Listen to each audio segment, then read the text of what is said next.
Lors de la première diffusion de Bonanza, en 1959, personne n'aurait pu prédire que la série deviendrait l'un des plus grands phénomènes télévisuels de tous les temps. Au cœur de ce succès se trouvait Pernell Roberts, qui incarnait Adam Cartwright, le fils aîné sérieux et intellectuel. Mais si Roberts était une immense star à l'écran, en coulisses, il était un homme qui abhorrait les égos surdimensionnés et les comportements toxiques d'Hollywood. Aussi, lorsqu'un de ses partenaires a dépassé les bornes, Roberts n'a pas mâché ses mots. Il a regardé l'acteur droit dans les yeux et l'aurait traité d'enfant du diable. Quel acteur a bien pu provoquer une insulte aussi cinglante de la part de cette star d'ordinaire si digne? Et que s'est-il passé exactement sur le plateau pour qu'il prononce ces mots? Rejoignez-nous pour découvrir les dessous de cette sombre querelle en coulisses que la chaîne a désespérément tenté d'étouffer. Le fils du vendeur de soda? Une plongée dans les racines de Pernell Roberts dans sa petite ville natale de Géorgie. Avant même de devenir Adam Cartwright au Ranch Ponderosa, Pernell Roberts était un simple garçon de Waycross, en Géorgie, né le 18 mai 1928. Fils unique d'un vendeur de Dr Pepper et d'une mère dévouée, en 1955. Roberts remporta un prestigieux Drama Desk Award pour son interprétation magistrale de Macbeth dans une production off-Broadway. Il confirma ce triomphe par des rôles marquants dans Roméo et Juliette et La Mégère apprivoisée au Festival américain Shakespeare. Mais si le théâtre demeurait sa première passion, un autre art l'appelait. En 1956, après un dernier retour triomphal au théâtre dans le Maryland, Roberts fit ses débuts à la télévision dans l'émission Kraft Television Theater. Hollywood remarqua immédiatement son charme brut et son talent dramatique intense. Il devint rapidement une valeur sûre du petit écran, décrochant des rôles de guest star captivants dans des westerns à succès comme Gunsmoke et Cheyenne. Tout était en place pour une percée fulgurante qui allait bientôt changer sa vie à jamais. En 1957, le talent brut de Pernell Roberts était devenu incontournable à Hollywood, et il signa officiellement un contrat avec Columbia Pictures. Un an plus tard, il faisait ses débuts au cinéma dans Désir sous les ormes, incarnant l'un des fils rebelles de Burl Ives. Le film fut un succès critique, obtenant même une nomination aux Oscars pour sa photographie époustouflante. Roberts enchaîna rapidement avec un rôle mémorable dans la comédie western Le Burger, partageant l'affiche avec les icônes Glenn Ford et Shirley MacLaine. Parallèlement à son ascension fulgurante au cinéma, Roberts demeura une figure incontournable et captivante du petit écran. Il démontra son incroyable talent en apparaissant dans des épisodes familiaux de Shirley Temple's Storybook Theater et renoua même avec ses premières amours théâtrales en participant à une retransmission en direct de Beaucoup de bruit pour rien de Shakespeare. Il devint la vedette invitée par excellence du petit écran, prouvant qu'il pouvait incarner des personnages sombres et dangereux aussi bien que des héros. Il interpréta également un méchant impitoyable dans un épisode captivant de 1958 de la série Have Gun, Will Travel. L'année 1959 allait s'avérer être le tournant le plus explosif de sa carrière. Roberts était partout, apparaissant comme invité dans des séries de premier plan telles que 77 Sunset Strip et General Electric Theater. Mais son plus grand triomphe cinématographique fut son rôle dans le film culte Ride Lonesome, où il interpréta le charmant hors-la-loi Sam Boone. Roberts livra une performance inoubliable, trouvant un équilibre parfait entre la tension palpable face à la légende Randolph Scott et le jeune James Coburn, qui faisait ses débuts au cinéma. Ce rôle fut largement considéré comme son meilleur au cinéma, mais le meilleur était encore à venir. Cette même année, Roberts entra dans l'histoire de la télévision en décrochant le rôle d'Adam Cartwright dans Bonanza. Avec 14 saisons et 440 épisodes diffusés, la série s'est imposée comme la deuxième plus longue série western de l'histoire de la télévision. Production révolutionnaire, elle est entrée dans l'histoire comme la toute première série western entièrement en couleur. Le public a été immédiatement conquis par la famille Cartwright, un clan fictif d'éleveurs prospères vivant au milieu du 19e siècle près de la ville minière florissante de Virginia City, en Nevada. Cette famille exclusivement masculine était dirigée par le sage patriarche Ben Cartwright, veuf à 3 reprises et père d'un fils de chaque mariage. Les frères Cartwright étaient tous différents. Il y avait Hoss, le colosse à la voix forte et au cœur tendre, Little Joe, le romantique impulsif, et Adam, l'ingénieur en architecture sérieux et diplômé de l'université, interprété par Pernell Roberts. Si les premières saisons s'appuyaient sur les frictions naturelles entre ces 3 frères au caractère bien trempé, La série s'est rapidement concentrée sur les immenses défis que représentait la gestion de leur ranch légendaire, la Ponderosa. Les Cartwright sont devenus des piliers de leur communauté.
Se démarquant des pistoleros télévisés habituels par leur diplomatie, leurs dialogues et leur intelligence hors du commun. Ils protégeaient de leur territoire et maintenaient de la paix. Pourtant, en coulisses de ce phénomène télévisuel colossal, une tempête se préparait. Pernell Roberts était, au fond, un acteur de théâtre de formation classique. Habitué aux dialogues riches et complexes de Shakespeare et à la liberté grisante de passer d'un rôle exigeant à l'autre, il trouvait la routine interminable des séries télévisées, où il incarnait le même personnage semaine après semaine, sans même changer de costume, comme une cage glamour. Alors que la série atteignait les sommets des audiences, la frustration de Roberts grandissait. Il trouvait les scénarios trop simplistes et déplorait le manque criant d'acteurs issus des minorités. Il était furieux qu'Adam, un homme brillant d'une trentaine d'années, doive constamment supplier son père pour obtenir sa permission avant d'entreprendre quoi que ce soit d'important. Il raillait ouvertement cette situation, la jugeant puérile, et demandait à un journaliste en 1963 si ce n'était pas un peu ridicule que 3 adultes vivent ainsi. On avait promis à Roberts un développement approfondi des personnages et des scénarios méticuleusement préparés, mais au fil des saisons, il avait le sentiment que la chaîne ne tenait jamais ses promesses. Les médias se sont déchaînés, lui attribuant des insultes cinglantes, notamment en affirmant qu'il avait qualifié l'émission de Camelot et accusé NBC de contribuer à la déshumanisation du secteur. Dans une pique restée célèbre en 1965, il aurait déclaré à un journaliste se sentir comme un aristocrate dans son domaine, comparant son expérience dans Bonanza à celle du légendaire violoniste Isaac Stern, jouant avec un orchestre ringard de Lawrence Welk. Des années plus tard, Roberts a nuancé ses propos, niant les citations les plus acerbes et insistant sur le fait qu'il n'avait jamais prononcé ces mots exacts, tout en reconnaissant avoir fait le tour de la série. Il n'était tout simplement pas fait pour le rythme effréné et la répétitivité d'une série policière. Bien après son départ fracassant, l'héritage de Bonanza a perduré, inspirant 3 téléfilms à la fin des années 80 et 90, mettant en scène la nouvelle génération des Cartwright, et même une série préquelle en 2001. Mais pour les fans de séries télévisées classiques, rien n'égalera jamais l'âge d'or des 4 hommes originaux du Ponderosa, ni l'esprit d'indépendance farouche de l'acteur qui a osé tout quitter. 4 vœux et un refuge. Le parcours amoureux complexe de Pernell Roberts. Avant de trouver l'âme sœur, l'acteur s'est marié 3 fois, chaque union se soldant par un échec. Son premier mariage, en 1951, fut avec Vera Mowry, une brillante professeure à l'Université d'État de Washington. De leur union naquit un fils, Jonathan Christopher Roberts. Tragiquement, Chris fut le seul enfant de Pernell, tous mariages confondus, et le monde de l'acteur s'écroula lorsque Chris mourut dans un accident de moto mortel en 1989. Pernell et Vera s'étaient déjà séparés des décennies plus tôt, en 1959, après 8 ans de vie commune. En quête d'amour, Roberts épousa Judith Anna Labrecque en 1962, puis sa 3e femme, Karanak, avec qui il vécut une union remarquable pendant 24 ans, jusqu'à son décès en 1996. Mais le dernier chapitre, le plus marquant, de sa vie sentimentale fut celui de sa relation avec Eleanor Criswell. Si les détails de leur première rencontre restent flous, certains témoignages évoquent un début pour le moins original. Eleanor et son mari de l'époque, Thomas Hanna, rendirent une visite à Roberts chez lui pour des discussions intellectuelles profondes. Un lien fort se tissa entre eux, et le trio resta en contact étroit. Tragiquement, Thomas périt plus tard dans un terrible accident de la route. Suite à ce deuil, Eleanor et Pernell se rapprochèrent, et Eleanor recevait souvent l'acteur chez lui. Au fil du temps, leur profonde complicité s'est muée en un amour intense, et le couple s'est marié en 1997. Bien qu'ils n'aient jamais eu d'enfants ensemble, Eleanor lui a apporté la stabilité et le dévouement qu'il recherchait depuis longtemps. Elle est restée à ses côtés avec une fidélité inébranlable pendant plus de 10 ans, jusqu'à sa mort tragique des suites d'un cancer du pancréas en 2010, lui tenant la main tandis que tombait le rideau sur une vie tumultueuse. Si Roberts a trouvé la paix dans sa vie personnelle, ses années professionnelles sur Bonanza ont été marquées par l'environnement intense et à haut risque d'une série à succès. En coulisses, gérer les égos d'une distribution prestigieuse et la pression liée à l'histoire de la télévision exigeait un équilibre constant. Le verre perdu de Lauren Green, au cœur de la bataille en coulisses autour du générique le plus célèbre de la télévision. Lorsque David Canary a foulé le plateau de Bonanza dans le rôle du robuste cowboy Candy Canaday, Canary était un homme franc et direct, et il admit plus tard que les rumeurs étaient tout à fait fondées. Les 2 hommes offraient à l'écran le même style d'action brute et intense, et Landon aurait facilement pu voir en Canary un intrus dangereux menaçant de lui voler la vedette. Mais au lieu d'une guerre ouverte en coulisses, Landon mit en place une brillante contre-stratégie de bienveillance. Dès la première semaine de Canary, Landon se rendit personnellement chez le sponsor de la série et exigea qu'il offre une voiture neuve aux nouveaux venus, neutralisant ainsi toute menace de rivalité avant même qu'elle ne puisse naître. Landon savait à quel point la vie à Ponderosa était fragile, car Bonanza se battait contre cette situation depuis le premier jour. Au début, la chaîne était prête à annuler la série en raison de son budget de production astronomique, mais la série possédait une arme secrète qui la rendait invincible.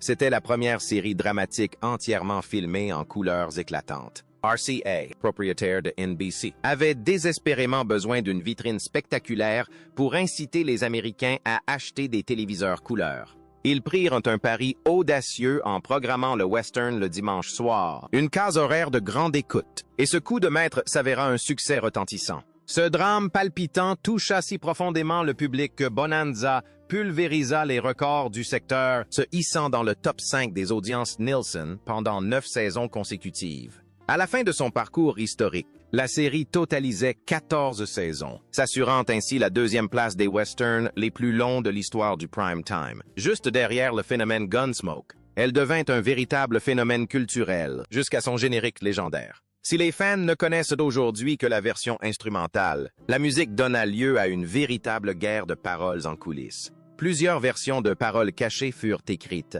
dont une par l'acteur principal Lorne Greene. Mais sans leur doux géant, Hoss, les audiences se sont effondrées et la chaîne a finalement mis fin à l'émission. Des années plus tard, Landon et Greene ont tous deux avoué que l'âme de Bonanza s'était éteinte avec leur cher ami. Mais bien avant cette tragédie finale qui a mis un terme à la série, les failles dans les fondations de la famille Cartwright avaient déjà commencé à apparaître. Pour Pernell Roberts, le problème n'était pas le manque de succès, mais la douloureuse prise de conscience que la cage dorée de la télévision étouffait ses rêves artistiques. La pilule en mer de 1959. Comment les promesses non tenues ont brisé l'optimisme initial de Pernell. Pernell Roberts était un homme en proie à une lutte intérieure et douloureuse contre son propre succès. Acteur de théâtre chevronné, il était attaché à l'art véritable, mais il se retrouvait prisonnier d'un monde télévisuel qui préférait la sécurité. Pour Roberts, la gloire et l'argent colossaux de Bonanza étaient comme une cage étouffante qui risquait de ruiner son talent et de faire oublier qu'il était capable d'interpréter n'importe quel autre rôle. Ce besoin impérieux de créer un travail qui ait du sens l'a poussé à faire ce que tous les autres considéraient comme une folie. Il a choisi de renoncer à une fortune et de quitter la série la plus populaire de la télévision, car son âme d'artiste ne pouvait plus le supporter. Cette peur viscérale de s'enliser le hantait depuis le jour où il a été choisi pour incarner Adam Cartwright, le fils aîné sérieux et cultivé de la série. Roberts était un acteur né, et il avait commencé la série avec de très grands espoirs quant à sa contribution. On lui avait promis que les 4 personnages principaux seraient bien définis et que les scénarios seraient soigneusement préparés. Cet optimisme initial rendit la réalité de la série si amère et douloureuse à accepter. Roberts ne tarda pas à comprendre que les producteurs ne partageaient pas sa vision d'une série télévisée révolutionnaire et qu'aucune de ses promesses ne fut tenue. Au contraire, il fut profondément déçu par la direction prise par la série et détesta les limites strictes imposées à son personnage et à son jeu d'acteur. Il se sentait complètement bloqué et étouffé par la répétitivité des intrigues. Il se plaignait fréquemment dans les journaux de n'avoir pas progressé depuis le début de la série, ayant l'impression que son talent était gâché à la chaîne. Il qualifie à son rôle d'impuissance et d'adolescente, car chaque intrigue obligeait un homme d'une trentaine d'années à se soumettre, à obéir aux souhaits de son père et à demander la permission avant d'entreprendre la moindre action importante. Il trouvait complètement absurde que 3 hommes adultes soient contraints de vivre ainsi semaine après semaine. Roberts était un artiste sérieux qui souhaitait repousser les limites de la télévision, mais la chaîne préférait la sécurité. Elle voulait une émission familiale sans vulgarité, qui ne choquerait personne et resterait toujours d'une qualité médiocre. Roberts était également très sensible aux questions sociales et il était profondément affecté par le manque criant d'acteurs issus des minorités dans la série, ainsi que par le refus d'aborder des sujets plus pertinents ou des thèmes adultes.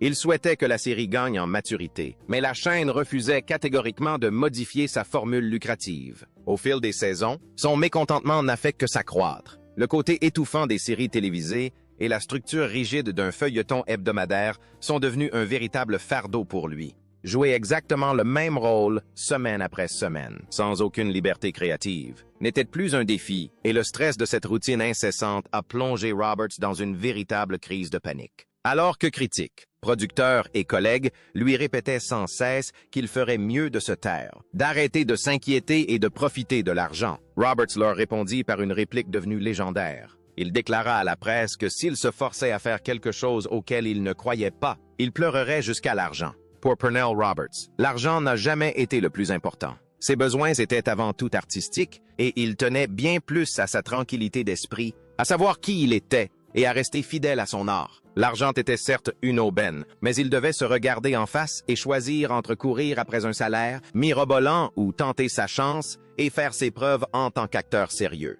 Il choisit l'art, tournant le dos aux idées reçues d'Hollywood et aux conseils, certes bien intentionnés, de ceux qui le croyaient fou. Il honora scrupuleusement son contrat initial de 6 ans par professionnalisme, mais refusa catégoriquement de le prolonger. Lorsqu'il a finalement quitté le ranch pour de bon, les producteurs ont dû rapidement éliminer son personnage, expliquant maladroitement au public qu'Adam était simplement parti vivre en mer ou gérer une entreprise sur la côte Est. Même le producteur de la série, David Dortort, a admis plus tard avoir été bien trop dur avec l'acteur et ne pas avoir su apprécier son génie à sa juste valeur. Dortort a confié que Roberts était si incroyablement talentueux qu'il pouvait sublimer n'importe quelle scène et qu'il n'y en avait tout simplement aucune meilleure. Mais Roberts ne regrettait pas d'avoir laissé la Ponderosa derrière lui dans un nuage de poussière. Il a choisi de quitter la série numéro 1 aux États-Unis car il refusait de sacrifier son âme d'artiste pour un salaire stable, préférant sa santé mentale et son indépendance au confort facile de la célébrité hollywoodienne. Mais si Roberts a quitté la série pour retrouver sa liberté, son départ a laissé un vide immense que les médias se sont empressés de combler avec des rumeurs sensationnalistes. Ce départ fracassant a alimenté des histoires incroyables de rivalité en coulisses, jetant les bases d'une rumeur légendaire qui allait poursuivre les acteurs pendant des décennies. Le mythe de l'insulte démoniaque. Percer le mystère de la rumeur la plus célèbre des coulisses de Bonanza. Dans les coulisses du ranch Ponderosa, l'atmosphère était souvent bien plus explosive que tout ce que le public a pu voir à l'écran. Pendant la diffusion de ce western légendaire, de 1959 à 1973, Pernell Roberts, qui incarnait le sérieux fils aîné Adam Cartwright, était connu pour ses relations conflictuelles avec les scénaristes et la direction. Lassé des scénarios bâclés et des compromis artistiques, Roberts a rompu son contrat en 1965, laissant derrière lui une traînée de rumeurs rocambolesques. Un an après son départ, Roberts a admis publiquement avoir passé 6 ans à se battre pour les scénarios et le développement des personnages, au point d'être contrarié dès son arrivée au travail. Il a confessé ne pas avoir la force psychologique nécessaire pour supporter des compromis artistiques à long terme, expliquant que ces frictions l'avaient rendu hostile et complètement épuisé. Roberts a clairement indiqué qu'il n'était pas parti pour poursuivre un objectif précis, mais simplement pour son propre bien et sa propre santé mentale. Son départ houleux a alimenté des rumeurs selon lesquelles Roberts détestait profondément ses partenaires, notamment le jeune et dynamique Michael Landon, qui interprétait Little Joe. Les médias ont dépeint une ambiance toxique sur le plateau et les fans ont commencé à murmurer à propos d'une altercation légendaire en coulisses où Roberts aurait regardé droit dans les yeux l'un de ses collègues acteurs et l'aurait traité d'enfant du diable. Pendant des décennies, on a supposé que la cible de cette insulte diabolique était forcément Landon, le jeune premier insouciant et prometteur qui incarnait tout ce que Roberts détestait dans le système hollywoodien. Landon n'a certainement pas contribué à faire taire les rumeurs, usant fréquemment de son humour caractéristique pour tourner la situation en dérision. Lors d'une apparition au Tonight Show, en 1973, un fan lui a demandé directement s'il y avait eu des rancunes lorsque Roberts a quitté la série. Landon n'a pas hésité à répliquer sèchement, plaisantant qu'il ne se souvenait même plus de la date du départ de Roberts, face à la réaction du public. Mêlant rire et incrédulité, Landon a adouci ses propos en déclarant qu'il faut bien faire ce qu'on veut et en faisant remarquer que beaucoup de familles se séparent. Pour le public, cela semblait la preuve irréfutable que les deux hommes se livraient depuis des années à une querelle acharnée. Mais la vérité derrière ces rumeurs d'inimitié est bien différente des ragots que la chaîne a tenté d'étouffer. Si Roberts dirigeait son hostilité contre les dirigeants de la chaîne, sa relation avec Landon n'était absolument pas empreinte de haine. Betty Endicott, une autre actrice de Bonanza, a raconté plus tard une anecdote qui a complètement brisé le mythe de leur animosité en coulisses. Des années plus tard, alors qu'Endicott travaillait avec Roberts sur sa série à succès Trapper John, M.D., Landon est arrivé à l'improviste à l'hôpital où il tournait.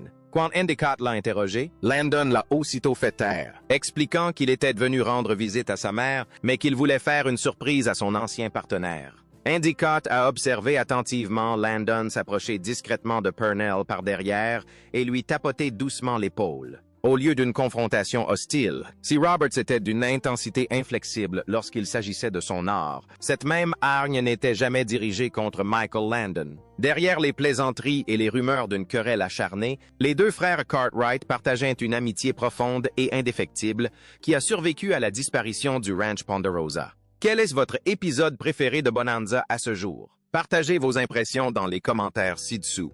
N'oubliez pas d'aimer, de partager et de vous abonner. Cliquez ensuite sur la vidéo suivante qui s'affiche à l'écran. Vous allez adorer.